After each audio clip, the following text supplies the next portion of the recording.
आप देख रहे हैं खबर एक्सप्रेस। चलिए जानते हैं आज की 10 बड़ी खबरें। इसरो को बड़ा झटका, अंतरिक्ष में भटक गया स्वदेशी रॉकेट। दोस्तों, भारतीय अंतरिक्ष अनुसंधान संगठन इसरो से एक मायूस कर देने वाली खबर आ रही है। साल 2026 के पहले ही मिशन PSLV C62 में तकनीकी खराबी आ गई है। श्रीहरिकोटा से 16 सैटेलाइट लेकर उड़ान भरने वाले इस रॉकेट के तीसरे चरण में गड़बड़ी होने के कारण ये अपने तय समय से रास्ते में भटक गया, जिससे ये मिशन पूरी तरह सफल नहीं हो सका और देश की उम्मीदों को थोड़ा इंतजार करना होगा। तेहरान में लाशों का ढेर, ईरान में भड़की भीषण हिंसा। ईरान की राजधानी तेहरान से रोंगटे खड़े कर देने वाली तस्वीरें सामने आ रही हैं, जहां एक अस्पताल के बाहर बेगुनाह लोगों की लाशों का अंबार लगा हुआ है। पिछले 15 दिन से जारी हिंसक विरोधक प्रदर्शनों को अब तक 544 लोगों की जान जा चुकी है और 10,000 से ज्यादा लोग हिरासत में हैं। उधर ईरान के विदेश मंत्री ने इसे एक आतंकी युद्ध करार देते हुए दावा किया है कि ये हमले पूरी प्लानिंग के साथ किए गए हैं। युवाओं को मोदी का मंत्र, गेमिंग की दुनिया में लाए रामायण भारत। प्रधानमंत्री नरेंद्र मोदी ने दिल्ली की विकसित भारत यंग लीडर्स डायलॉग में युवाओं का जोश बढ़ते हुए बहुत बड़ी बात कही है। पीएम ने कहा कि भारत की ऑरेंज इकोनॉमी यानी हमारी संस्कृति और क्रिएटिविटी में अपार संभावनाएं हैं। उन्होंने देश के गेमर्स और क्रिएटर्स को चैलेंज दिया है, क्या हम अपनी पौराणिक कथाओं जैसे रामायण और महाभारत को गेमिंग की ग्लोबल दुनिया तक ले जा सकते हैं। पीएम मोदी का नया ऑफिस तैयार, जल्द शिफ्ट होंगे PMO।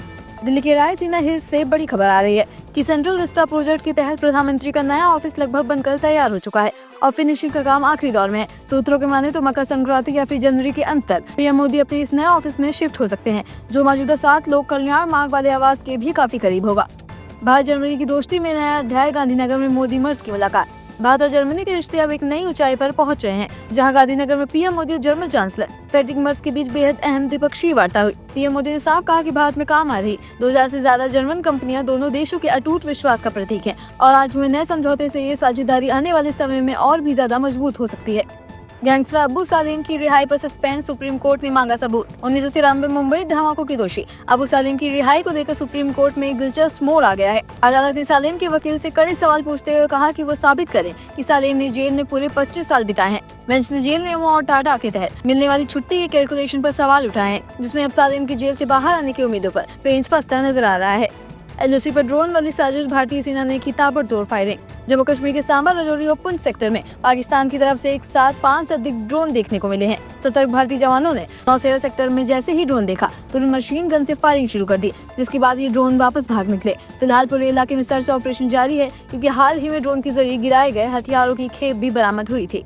डिलीवरी बॉय बने सांसद राघव चड्ढा, जमीन पर उतरकर जाना दर्द। आम आदमी पार्टी के दिग्गज नेता और सांसद राहुल चड्ढा इन दिनों एक अलग ही अवतार में नजर आ रहे हैं, जहां वो खुद ब्लिंकिट की डिलीवरी बॉय बनकर लोगों के घर सामान पहुंचाने पहुंचे। राघव चड्ढा ने कहा कि उन्होंने बोर्ड रूम की सुख सुविधा छोड़ जमीन पर उतरकर गिग वर्कर्स की मुश्किलों को करीब से महसूस किया है। उन्होंने संसद में भी मांग उठाई है कि 10 मिनट का डिलीवरी का कल्चर बंद होना चाहिए, ताकि इन वर्कर्स को सम्मान और सुरक्षा मिल सके।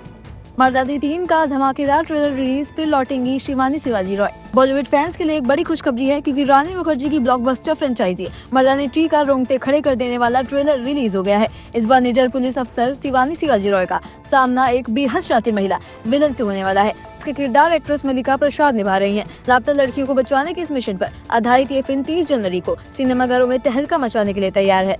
शिखर धवन की सगाई, आयरलैंड की सोफी साइन बनी जीवन साथी। भारतीय क्रिकेट टीम के गब्बर यानी शिखर धवन ने अपनी जिंदगी की नई पारी की शुरुआत कर दी है। धवन ने सोशल मीडिया पर अपनी गर्लफ्रेंड सोफी शाइन के साथ सगाई का ऐलान करके सबको चौंका दिया है। सोफी आयरलैंड की रहने वाली हैं और पिछले काफी समय से दोनों के रिश्ते की चर्चा थी। धवन ने भावुक पोस्ट लिखते हुए कहा कि वो अपनी सगाई के लिए मिले प्यार और शुभकामनाओं के लिए सभी के शुक्रगुजार हैं। तो ये थी आज की 10 बड़ी खबरें। ऐसे ही रोज बड़ी खबरों को जानने के लिए हमारे चैनल को सब्सक्राइब करना बिल्कुल न भूलें। धन्यवाद।